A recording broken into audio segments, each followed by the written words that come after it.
చాలామంది కళ్ళు తిరగటాన్ని ఒక రకమైన తల దిమ్ముగా ఉంది, లేకపోతే ఏదో అది వాళ్ళు ఎలా చెప్పాలో కూడా తెలియదన్నమాట.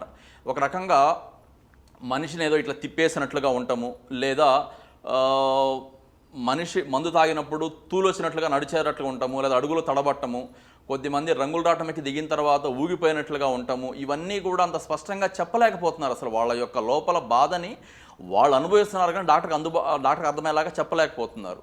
అలాగే ఇంకొంతమందికి ఈ తిమ్మిర్లు చురుకులన్నీ ఏంటంటే ఇవి ఇంతే ఉంటాయండి, వయసుతో పాటు వచ్చినాయి కాబట్టి వీటితో మీరు భరించాలి, లేకపోతే షుగర్ ఉంది కాబట్టి ఇవి తప్పదు మీకు అనే రాగా ఉంటాము.